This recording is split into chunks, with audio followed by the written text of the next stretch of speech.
岁月弯弯像个小小船，小小的船在天空飘呀飘。看着宝宝一天天的长大，我只想花更多的时间陪伴着他。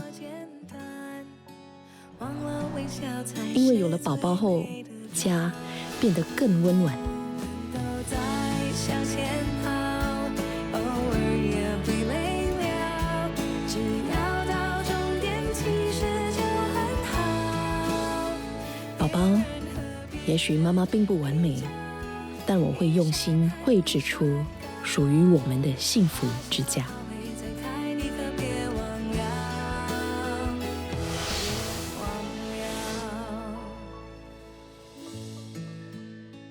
回想起我怀孕的过程，其实我是非常享受的，因为我可以尽情的吃，然后拍照的时候又不用吸肚子，真爽。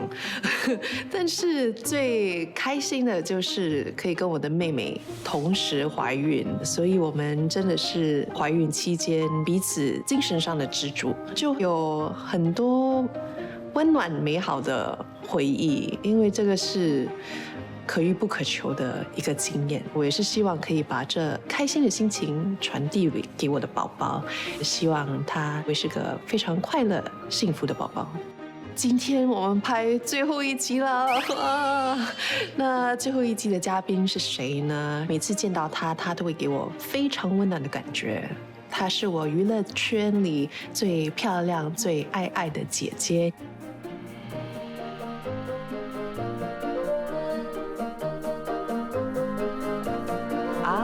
在这里了，献给期待长大的小孩和不想长大的你。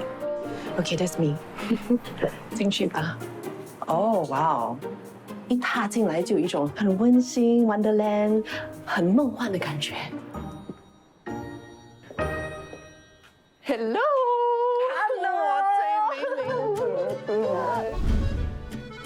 我是文芳。当了妈妈之后呢，我发现自己有无限延续的爱，整个身体每一个毛孔、心脏等等，都是满满的爱。那种感觉是我当妈妈之前是没有的。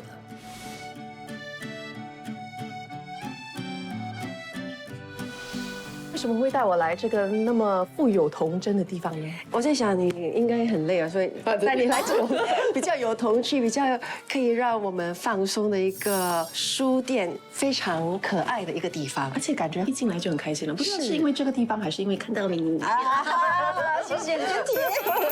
没有，我知道书可以让我们很开心，对。然后尤其是绘本书啊、童话书啊，会让我们就回到童年的时候。而且这里除了有非常多的书以外呢，这边还有一个很特别的一个小角落，对。哒哒，是不是很可爱？这个梦幻，真的是意想不到哦。是，这里用的材料呢，完完全全都是环保的材料，纸皮啦等等做成的，是让来这里的朋友们拍照留念，也让小朋友可以意识到就是环保的概念，真的是一个很好来打卡的地方哎。OK， 我们打卡一下。哇，有没有 ？Rebecca 为什么找我在上节目啊？她可能希望就是这一集我的老公又再出现了。现在我进入人生的下一个阶段，然后我希望可以从他的身上学到，他是如何扮演妈妈这新的角色。这个书局呢，最特别的地方就是这个书架哦，因为这里呢收集了新加坡华文儿童绘本创作比赛的作品。这个比赛呢，就是为了要促进5到12岁的儿童的写作能力还有创作能力。如果你作品被选到了，你要懂得怎么去 present 你的作品哦，要如何 storytell 呀，所以就是不容易，我觉得非常非常的难得看到这些小朋友的这些作品，需要多才多艺。对，其实他们真的很有想法。像这个小朋友呢，他第一次参加的时候，他拿到第3名，但是他不开心。来年他在创作，现在得了就是第1名。哦，是同一个小孩子、啊，对，同一个小孩子，而且你可以看得到他的进步，在进步中，对，哇，他画的比我好哎。哎，你喜欢画画吗？ OK， 我很喜欢画画，但是我画的图片都是很简单的、很 basic 的，都是完全不像他们那么的厉害呢。你最后一次画是什么时候？真正坐下来画，应该是几年前为了一个 charity 的一个活动来画的。那我们再带你去画画。对对，今天。 这是一个亲子活动一个地方，然后这里有很多的材料。那你看这个呢，应该是家长跟孩子一起做的吧？我觉得只有家长哦，那小孩可能放了2个，然后就跑了。sticker， 哇！而且家长跟宝宝一起来做的活动，我觉得是挺健康的，非常的有意义。对，而且又有东西留念哦。现在就是你大显身手，来。 这些都是你可以用的材料。哎，你会不会跟仔仔做这种活动？有，常常啊。但是我的儿子可能对 Art and Craft 没有什么兴趣。但他对绘画有没有兴趣？他很喜欢绘画，他想要出一本漫画。然后我听说他在学校 recess time 的时候呢，也在画。你有看过吗？他的漫画书？当然有看了。你觉得你有给他什么意见吗？ 因为怎么说，你也出了4本儿童绘画书哦。没有，我觉得创作就不要局限他，就让他好好的发挥。哎，但你本身你对于绘画几时开始有兴趣的？我很小的时候很喜欢看绘本，因为我觉得在文字里面，在图画里面，你可以拥有很多很多的想象空间。你的第1本儿童绘本书我有。 棒棒，对，棒棒，Yeah, awesome is an awesome boy。我记得第1句。对，第1本是我送你的啦。对了，我有了。对，我今天也带来了，就是小寄居蟹的新家。对，这是我第3本，然后第4本。我在创作的时候呢，我的儿子很喜欢在旁边看，那他想要了解我写的是什么，我画的是什么。我就问他，哎，你想要看什么书？Something about nature。然后我就往那里走。我又希望妈妈在创作的时候呢，你的参与感会要多一点点。这是我的一些私心。然后我的儿子看。 Can you add some mud skipper？我说那你会个 mud skipper 给我看看，然后他就画这个，我就把他是亲爱的儿子就放在这边。哦，所以每一本书也有他小小的贡献。对，现在除了画那个 mud skipper 以外，他是以怎样的一个方式来参与你的绘本过程？哦，他参与感很重，他会每天你在画什么？这是什么蜘蛛？眼睛这样大 ，Mom，this is not the mother。 因为我那时候是讲 mother dog 嘛，他说 But this is dad，you know。他怎么看得出？Animals 比较多颜色，就是熊呢，比较 colorful 的，他就会这我一身，然后这样 face palm。我知道它是一个动物 encyclopedia。以前会真的是一直在研究，对，现在就是喜欢海洋的生物，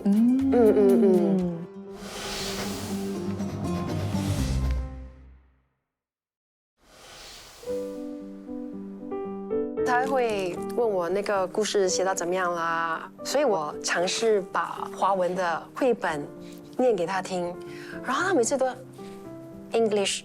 哦，他没有兴趣，对吗？对，我说我就要 translate， 所以我在想，我出绘本的时候，我要出双语的，可以让妈妈或者是爸爸直接读出来，就会很方便。那你觉得他现在的华语程度有没有进步？我觉得学习华语的道路上不是那么的容易的，但是我们父母要坚持。你在坚持着。是的。所以你们每天在家里是讲英语呢，还是华语？我们是用华语沟通的，他每次都会听，然后 What you talking about? What you discussing? 就会很想要知道我们聊天聊什么什么，所以我们每次都说，你看。你都不想要学华语，那我们怎么跟你讲？你就听不懂。对啊，其实这是一个很好的一个方式哦。是，我觉得语言在一个很自然的环境下学的，而不是靠一本书或者逼他。对，所以就大家去北京，然后在北京的时候，有一次他说妈妈，你可以帮我吗？后来你是谁？你是谁呀？发生什么事？在哪里？后来哇，我讲哦，你要我帮你什么？他就这个，他后来回到新加坡又回到对讲英语了。好像我跟Matthew 一直投诉我这样。哦，你知道我跟你结婚了之后，我的华语退步很多，因为我完全没有使用华语，而且很久没有拍华语电视剧了，所以现在回来拍这个《幸福零距离》，哇！我跟你讲，第一天我的华语干嘛那么差？会有一点我的天啊，很难表达。对，因为环境很重要，你要从小就制造一个安全的环境，所以让小孩子知道，就算我讲错。就算我不了解，我问问题，我也不会被嘲笑。我觉得我小时候害怕讲华语，是因为在班上的时候，老师问一些问题，然后我没有办法回答，同学们都会笑，所以就从小就没有太大的信心。所以现在我在家里教那个大小孩，就我教 Matthew 华语的时候，我会跟他讲，你一定要多用不要怕我们听不懂啊，还是怎样？我觉得就多用，你就加多唱吧，多唱。这是一个很好的主意哦。多唱。除了那4本儿童绘画书，我记得你入行第10周年也有出一本书，对吗？是的，我今天有带来。真的？对。我没有看过你没有看过吗？没有，这本送你。考古了很久了。这是比方说，我出了英文版跟华文版，然后英文是 Go Illustrator， 但这个是比方说。我只是记得当时书局都是这本书。当时出道10年的时候呢，然后公司就问我说，你有没有什么想法？要不要出专辑啊、唱歌啊什么的？那我说，我能不能出一个插画书？因为这是我小时候的一个梦想。然后他们说 possible，然后我就哇，真的啊！但是你那个时候会想到跟大家分享，就是小时候的样子啊，又或者是拍摄的过程啊，很 forward thinking 因为那时候观众啊，或者是喜欢我的朋友们，只是从访问、杂志等等了解范文芳，所以我在想说，这个比方说是一个让观众啊，或者是喜欢我的朋友们进一步了解我的一本书，可以看得出你真的是花了很多很多的心思。然后那时候我的老公那时候还没有结婚，他就会来陪我。他那时有没有给你一些建议啊？没有他在我门口跳绳而已，所以我又把它放在里面。这就是他啊！对，这个我可以拿回家吗？可以啊。耶！我没有看过比方说的内容，所以现在在他的前面翻着他10周年的书，我会觉得很 surreal。我已经失控，就直接问文芳姐可以给我吗？因为我知道已经绝版了。等一下要找他帮我签个名。OK， 来，我叫林慧玲。有人在帮我拍照吗？那你出道15年了，你15年有没有想要做一些什么东西来庆祝你在这个行业15年了？哇，这是一个很好的问题我没有想过跟老公一起他弹你唱？应该不会，我当演员就好了。当歌手不是我的梦想。你有什么梦想吗？小时候有什么梦想？出书？我其实有写的，我的电脑里有一个，小心人家 hack 进去啊！怎么说？这是一个很简单的故事，我很想传达的，就是珍惜眼前人，还有珍惜你拥有的一切。哇 ，so sweet。因为我当妈妈的整个过程，我爸爸不在嘛，我是希望可以写一本书，然后孩子长大了，他就会知道 ，OK， 虽然爱他的人不在了，但是爱会永远陪着他。我是在怀孕的期间开始写这个短片的，因为失去爸爸的痛很痛，所以没有办法用语言来表达，就用坐在电脑前的这个沉淀的时间，收拾一下自己的心情。那同时，我也想要一个东西存在着，让我永远都可以记住我的爸爸。我好奇的是哦，大家对于范文芳是一个很完美的女神。那你当了妈妈之后，你会不会有一种压力，就是要当一个模范妈妈，一个很完美的妈妈？没有哎，完全不会。这个是我相信是一个性格的使然吧，因为我很喜欢把我要做的事情做到完美，这是我一贯的一个性格。所以当了妈妈之后呢，我会学着要放松。然后我出门的时候，以前我都要光鲜亮丽，我一定要打扮得好好，少了一个 mascara 我不要出门。等一下，wait，现在我素颜我都可以能出门 ，let's go。当妈妈的一个过程，真正去生活，你会发现你是个社会白痴，什么都不会，真的是有一种那种从零开始的那种感觉。我在当妈妈之前，365天，每一天不是在片场度过，就是在家里度过。然后当了妈妈之后，你会发现，你已经完完全全不认识以前的自己。你会发现，哎，原来你可以放弃这么多，然后只是为了就是陪你的儿子，这是我之前的我没有想象得到的。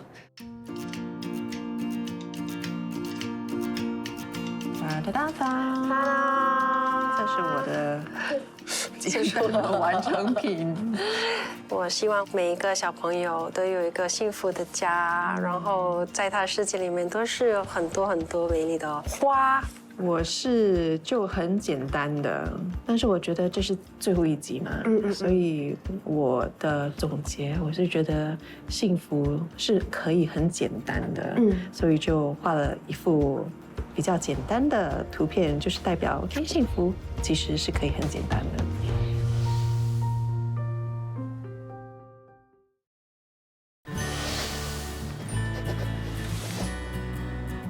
那个害怕晒太阳的文芳姐到底去了哪里呀？已经不存在了。现在我们要向健康迈向。因为我的儿子他是男生嘛，那他就本来就应该有很多的户外活动，所以身为一个妈妈，当然要跟他参与这些活动。带你来骑大概不多啦，大概有6公里而已。1个小时完成，我们就可以好好的收工。你去见你的小情人、大情人，我也去小情人、大情人。对。哎，这些是那个国庆的针织作品。哦，好漂亮啊！对。哎，这是国庆宝宝，是你们打算在国庆生的吗？怀上宝宝我们就很开心。后来我们的guy告诉我们说，哎，可能在August 期间，然后我们也没有觉得是什么，然后前一天很痛，但是就等了好久，大概10多个小时。因为我真的很想要自然产，然后上课的时候我跟他说：“婆婆，你不用跟我说，我一定会自然产，我要自然产。”后来他们劝我进去的时候，我就说：“哦，好吧，那我就进去。”然后我老公就进来，接着我就听到医生叫他推。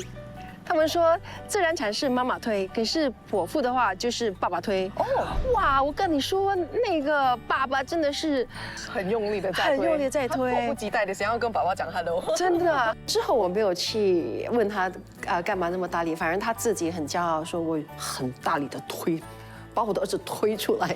他完完全全忽视那位曾经他非常非常爱的妻子。那你是自然还是剖腹？我是自然产，等了有21个小时，然后医生说应该没有希望了，因为宝宝在里面太舒服了。我就蛮淡定的跟他讲，再等一下，我看宝宝要不要出来，所以就等了多3个小时。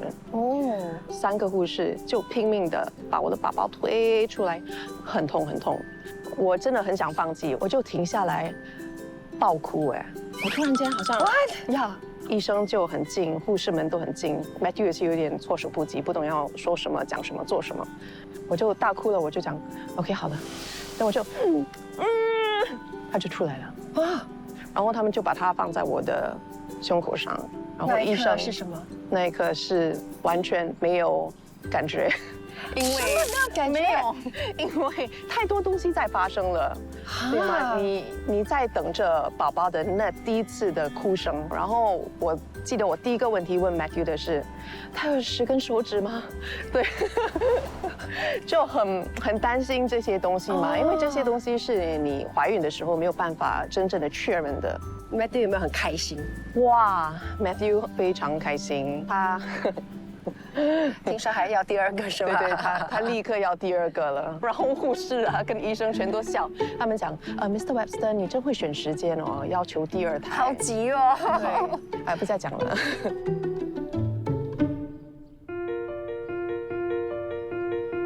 上一次跟我的儿子，我们一共骑了6公里。哇，好厉害哦！那你呢？你上一次骑脚车的时候是什么时候？哇，好久以前哦，疫情之前哦。哇，好久。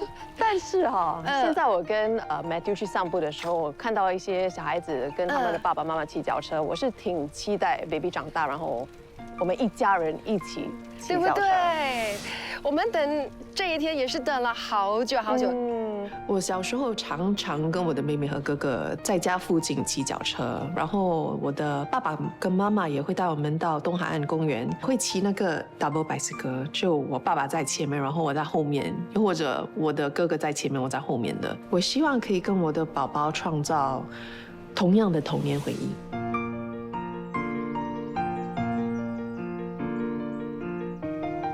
我知道你们一家人很喜欢骑脚车，就好像最近你们那个视马尔频代夫的，对，就是一个很向往的一个活动。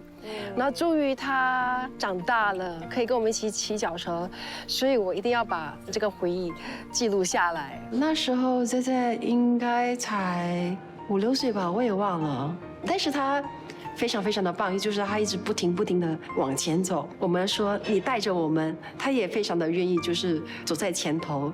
现在在10岁，你是在他几岁的时候才开始比较放松？还是很担心的。就他上小学的时候，1年级，我就觉得哦，我的儿子长大了，然后担心他适不适应长时间在学校啊，会不会饿肚子啊？慢慢觉得说，哎，这样子担心也不是办法，他总要去成长，那他有他的路要走，但是我觉得担心的心情是一辈子的，对不对？一直有的，对吗？对，一直存在，直到他结婚生子，我们还是会担心。我跟我妹妹也一直会开玩笑，就我的妈妈跟哥哥嘛，就每次会讲哦，我们是 Daddy's girl，但他是 Mommy's boy。哦，到现在他差不多要40了，哎，我的妈妈整天还会担心他。我在想，如果我生一个女儿，我的老公应该是会变得把你给忘了。Hello， 他说，哎，你是谁？这样子，对，我觉得是这样。我没有来过这里耶，好久没有静下来这样，然后很平静的感觉了。对，夕阳给人家一种非常平和的感觉。因为当了妈妈之后，你的生活就很忙碌。我每天要花大概4、5个小时在车上。啊？因为对，因为我接送嘛，接他放学，然后带他去其他的课外活动。对，课外活动。所以你是在的私人司机？对，我目前是。我觉得文芳姐真的是一位24孝妈妈，因为你一直看到她光鲜亮丽的一面，你想象不到，哎，其实她私底下是那么亲力亲为的妈妈。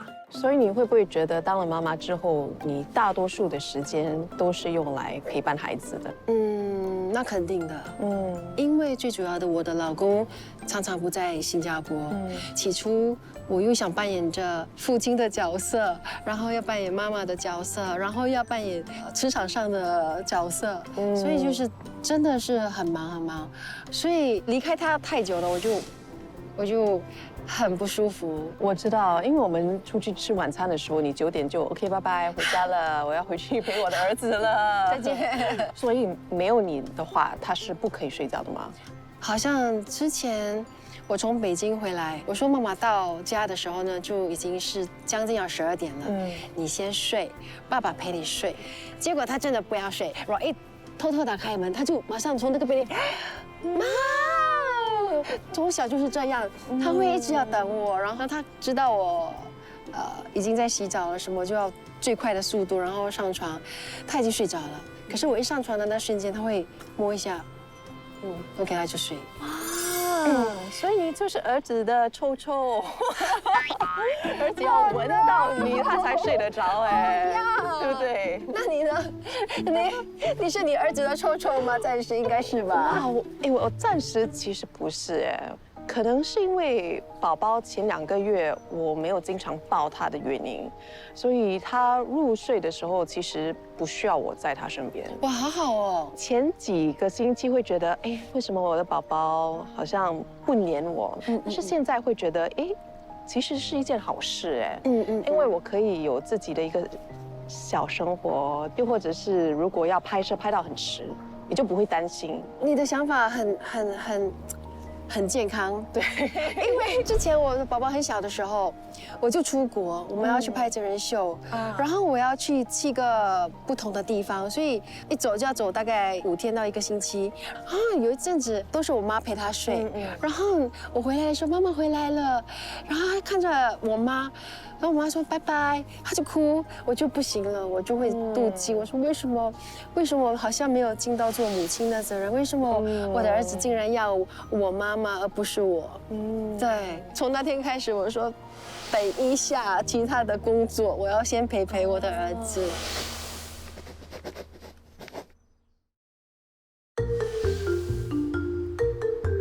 所以你不在 ZZ 的身边，最长的一段时间是多久？好像有10天，因为之前因为之前我去台湾拍戏，然后回来他说妈妈 ，You just go for 3 to 7 days, OK？ 拜。对，其实不是因为儿子有下命令说只能给我7天，最主要的是看我自己的心理建设能不能挨过这7天。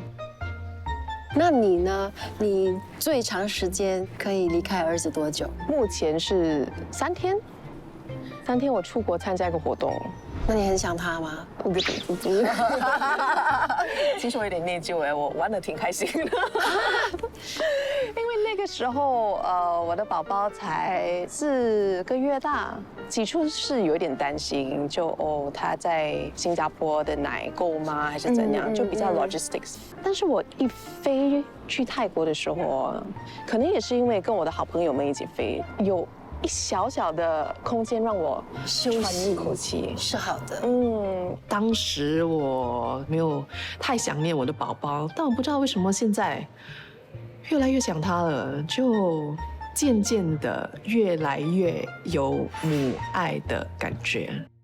我觉得当了妈妈之后，育儿的过程中，你自己也在成长。是。然后你一直看着宝宝慢慢的长大。其实也不是慢慢的，我觉得他们长得很快哦，这时间过得太快了，呀，很快，所以陪伴他们的时光真的是非常的宝贵。每一次跟他说拜拜的时候，我会感觉他会离我再远一点点。就每一次他走到拜拜，跟我说，但我老公，就觉得我很抓马，不要再哭了。对。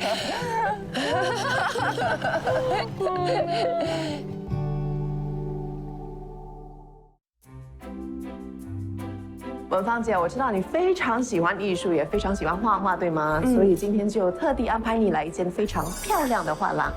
我特地安排文芳姐去画廊，因为我相信她会非常欣赏。再加上，因为文芳姐是我娱乐圈里非常重要的一个人，那我希望她可以认识我生活中另外2位非常重要的人。想跟你介绍我生命中2位非常重要的人，这是 Edmund， 文芳姐，还有这是 Jazz。Hi Jazz， 你好。这是 Jazz 的画廊，还有 Edmund 是一位非常著名的建筑师，我的家是他设计的。哇哦！更重要的是呢，他们2位是我的宝宝的干爹干妈，因为他们是我跟 Matthew 的媒人。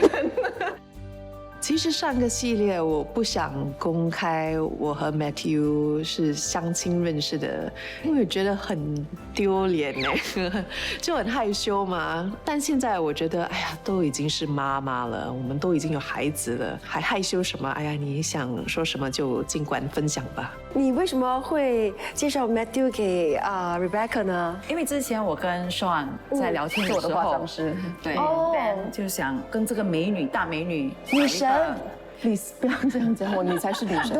No， 两个都是女神，两个都是女神，两个都是女神。对，跟她找一个男朋友嘛。我就觉得哎 ，Matthew 不错，郎才女貌，所以就请他们来我们家。因为之前的计划呢是 Jess 跟 Sean 说，OK， 我安排Matthew 跟 Rebecca 在餐厅约会，但是 Sean 就很保护我，他讲不可以 ，Rebecca 不可以随随便便在外面跟另外一个陌生人吃饭的。对，是的，所以他们就很大方的 Plan to 安排对，这顿饭，让我们在一个比较舒服的环境中认识彼此。好贴心哦。那一晚 Matthew 就一直看着她。我不知道哎，我不敢指示他，因为我们一旦跟彼此讲话聊天，整个桌子的人都会这样的看着我们，很尴尬。Matthew 呢，我们还害怕说他为什么没有主动跟 Rebecca 搭讪呢？因为我们吃饭吃了4个小时了。对，只有到最后一关，我们把他们送到家里外头的时候，然后 Matthew 才说 Rebecca， 你可以给我你电话吗？我们就知道了，应该是可以成功的，受得了。对。哦，而且我们还在他们的家外面拍了我跟 Matthew 的第一张合照。我们就假装你们3位就 Matthew、Jess 跟 Rebecca， 你们3位就拍一张照片啊，我们留念。所以我们3个就排在这边，然后 M 讲 OK 1、2、3，然后 Jess 跳出来。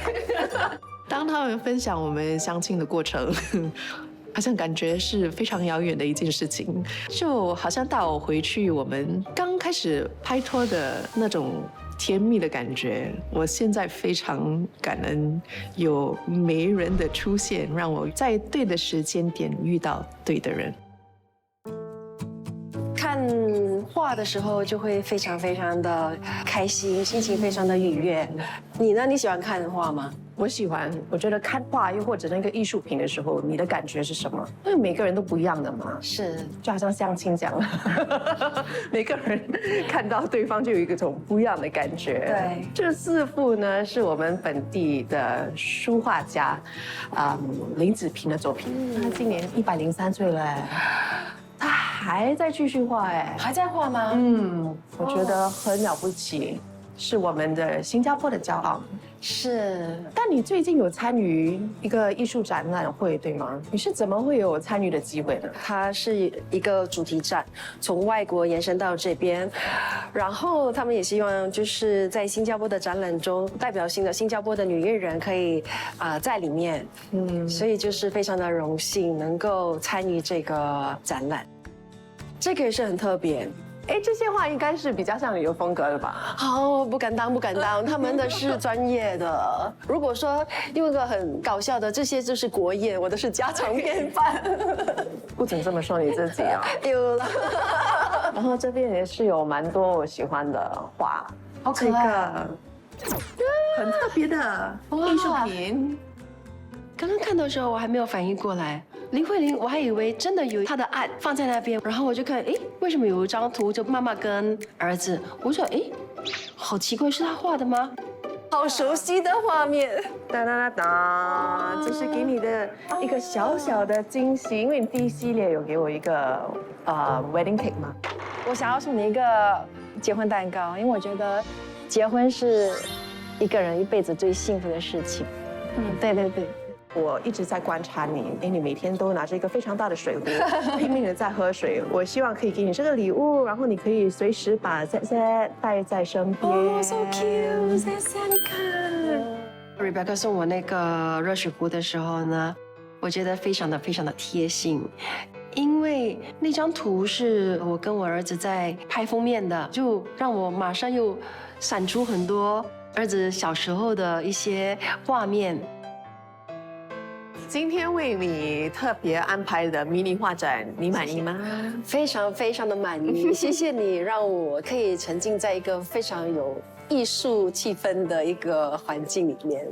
这是你常来的画廊吗？我跟 Matthew 刚开始拍拖的时候，这算是我们的小小的避风港，就可以来这边打包食物，然后在这里吃饭啊，还是怎样的。真的是没人做到底了，包吃包喝包场地。对，所以你觉得现在了解他的爸爸妈妈是演员吗？他知道我们是演员，但是可能他还不知道演员是真正的在做什么。我告诉你，他很不喜欢妈妈去拍戏。我拍《入侵者》的时候，我被丢鸡蛋嘛。啊，对对对。他看到我被丢鸡蛋，他就突然间很激动。后来他在我怀里哭啊，什么很生气的 for 大概1个小时。后来我拍另外一部戏，然后莹莹当我的女儿，然后听到莹莹说：“妈，妈咪，啊。”他就又来犯困，他以为我在外面。有了做一个女儿，对，他还是不可以接受我 in another character。现在只是对你甜蜜呢，还是比如他看明顺大哥在电视上被人打，还是怎样的，他会不会心疼？他还好哎，在他的认知里面，爸爸就是应该要做这些事情的。哦，对他来说没有那么的稀奇，对，但是可能他对你有一种占有欲，对，要在他身边。我觉得儿子已经很习惯爸爸会出国工作了。但是如果爸爸走很久，他就会很想他。我记得在疫情的时候，爸爸因为疫情不能回来，我的儿子在过年的时候，他在放那个春联，然后他就默默，唉 ，Dad is not around。做什么事情很开心的时候呢，他又说，唉 ，If only Dad is around。对，他很贴心的一个宝贝。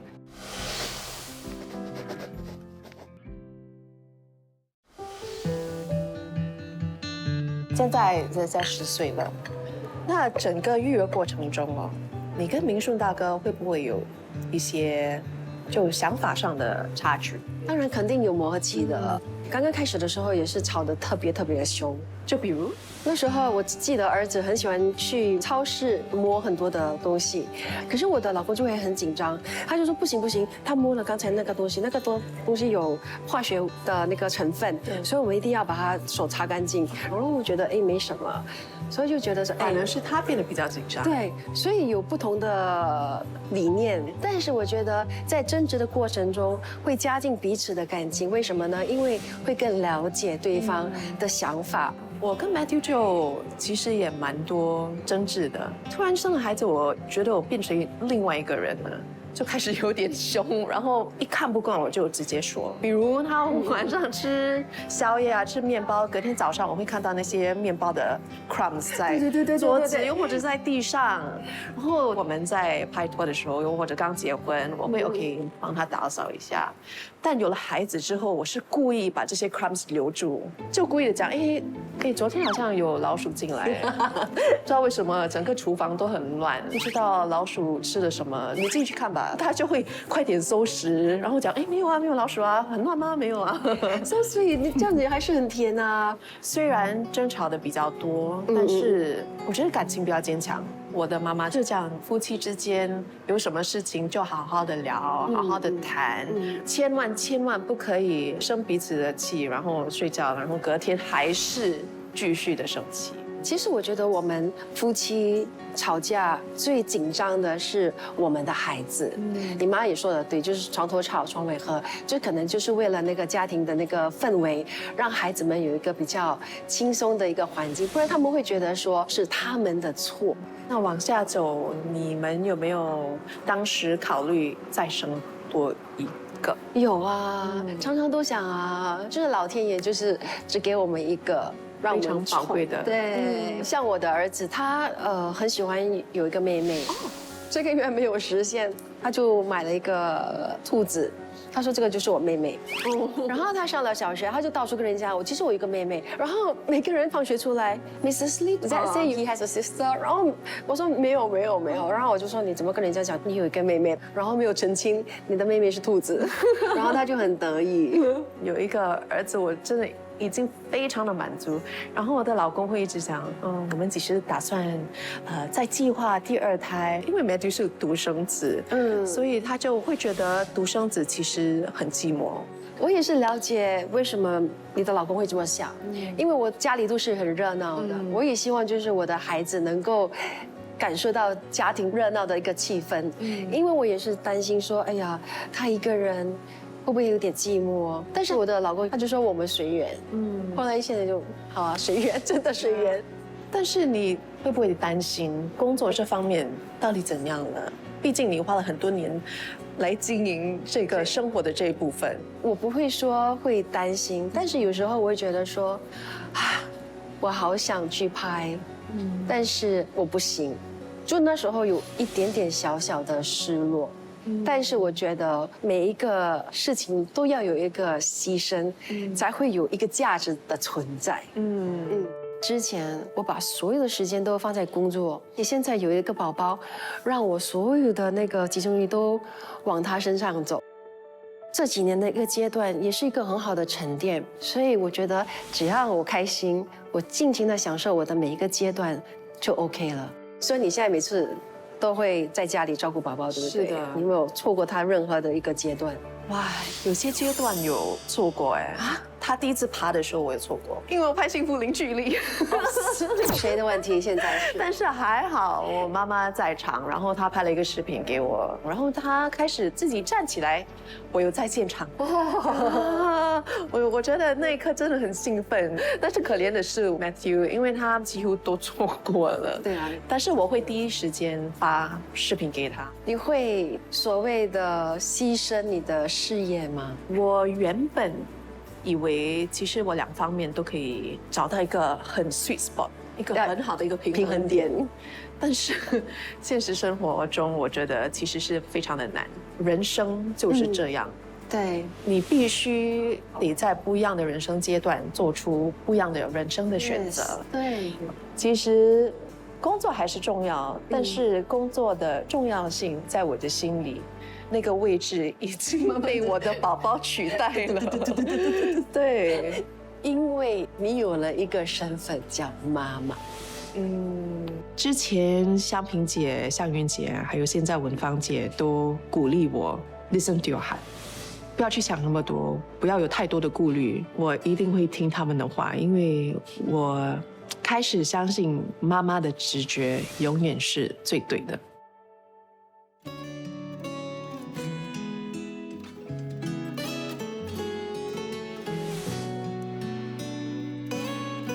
当孩子选择我们的时候呢，我们是最柔软、最无私的存在。我们的爱是最饱满的，但是我们要记得爱自己，孩子才可以感受到我们的爱。当了妈妈后，我深深地体会到母爱的伟大。每次的陪伴，看着她快乐的成长，是我人生中最幸福的时光。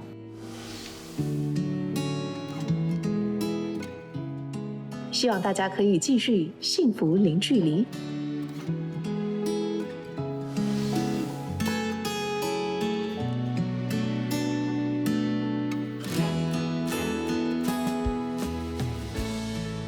我觉得时间过得太快了，一转眼《幸福零距离2》就这样结束了。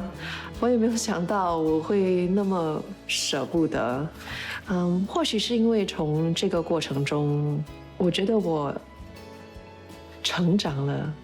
也要感谢每一位嘉宾的分享，因为从他们的身上，我真的发现其实妈妈经是聊不完的一个话题。那当了妈妈之后，有一个全新的生活，全新的想法。我是期待着这妈妈的道路上将会带给我的许多温暖、温馨的时刻。我真心的希望通过《幸福零距离2》，可以给妈妈们还有所有努力扮演着妈妈这个角色的人满满的正能量，也希望可以提醒你们 You are not alone， 所以一定要加油。